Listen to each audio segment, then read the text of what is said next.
Hörmətli sakinlər və şəhərimizin qonaqları, bizim Bakı şəhəri, şəhər bölgəsində.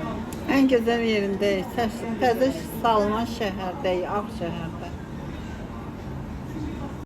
Ofisin silah. Ha? Ofisin silah. Ha, yox. Deyə. Bura qəşəng, tamam. Mən də elə dayandırdım. Şəkil yaxşıdır. Əla, əla. Ekskursiyaya gəlmiş. Bəli. Həm gəzdirirlər, Avtobusdan.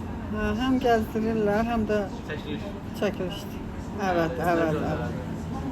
Ya, tosiyo bu. Sos.